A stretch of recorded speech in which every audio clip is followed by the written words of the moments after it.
នេះការចាក់សាច់នំបងក្នុងខឿនព្រះវិហារខាងលើញាតិញោមខឿនព្រះវិហារជាន់ខាងលើកន្លែងដែលយើងឡើងមកចូលពហិថ្វាយអង្គមព្រះអង្គខឿនខាងលើនឹងបងនោះខាងក្រោមបងបានរួចរាល់អស់ហើយញាតិញោមបងបានរួចរាល់អស់ហើយ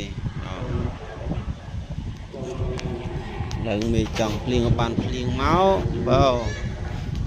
ហាប់បដោយបងហាប់បដោយនេះបងអត់ហ៊ានតន់ហ៊ានបូមទឹកដាក់ទេបងខ្ញុំមើលជាងគាត់មកបងជាងគាត់មកញាតិញោមបានឃើញបងពីសកម្មភាពការកសាងព្រះវិហារក្រាំងស្លា